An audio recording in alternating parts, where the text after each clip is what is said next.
Au début, c'est peut-être juste une chimère, et puis on s'y attache, et puis ça devient un horizon, mais après, faut vite en changer. Faut vite avoir de nouvelles utopies, et puis passer de l'une à l'autre, et lancer de plus en plus loin.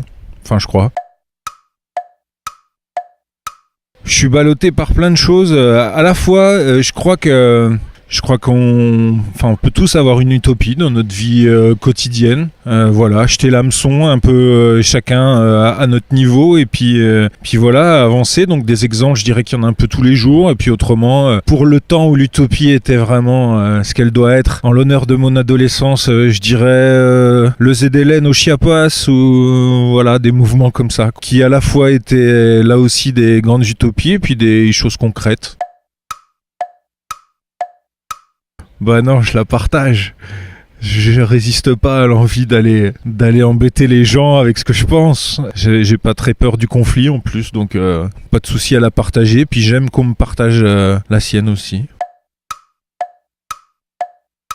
Alors, ayant du mal à accuser mes 40 ans, je dirais que... non, là, encore une fois, les deux, mais pas forcément au même moment. Il y a des choses qu'on fera pas plus tard, qu'on peut que faire à 20 ans, à 15 ans, à 25 ans, et parce que tout simplement, justement, peut-être on réfléchit moins, peut-être on a moins peur, on essaye parfois de se juger nos actes de notre jeunesse avec nos yeux d'adulte, et je pense que c'est une erreur. C'est-à-dire qu'au moment où on le fait, ça vaut ce que ça vaut, c'est comme ça. Même si nos actions de nos 15 ans, elles paraissent dérisoires pour quelqu'un de plus vieux, elles valent ce qu'elles valent au moment où elles se font. Et enfin voilà, c'est une manière de rien perdre. On a besoin de l'énergie de tout le monde, peu importe les âges et peu importe les différences dans les modes d'action.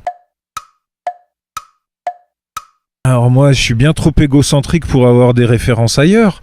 On en est tous. Les plus grands héros du changement, on les trouve, ils sont juste à côté de chez nous, ils sont juste à côté de nous. Et parfois, c'est une phrase qu'une personne elle a pu te dire, une grand-mère, un enfant ou quoi, qui va te dire une phrase et ça va bouleverser ta vie. Et voilà, les héros du changement, ils sont là. Isaac Hayes, if loving you is wrong, I don't want to be right. Énorme morceau.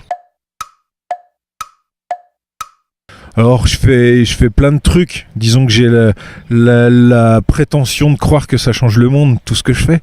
Mais on va dire que ce qui me contente le plus, c'est quand j'ai la chance de faire des ateliers ou des choses comme ça où je dois soutenir la parole des gens. Je fais parfois des ateliers de prise de parole en public. Donc j'aide les gens à prendre la parole et du coup à reprendre le pouvoir sur eux-mêmes et sur ce qui se passe autour d'eux grâce à ça.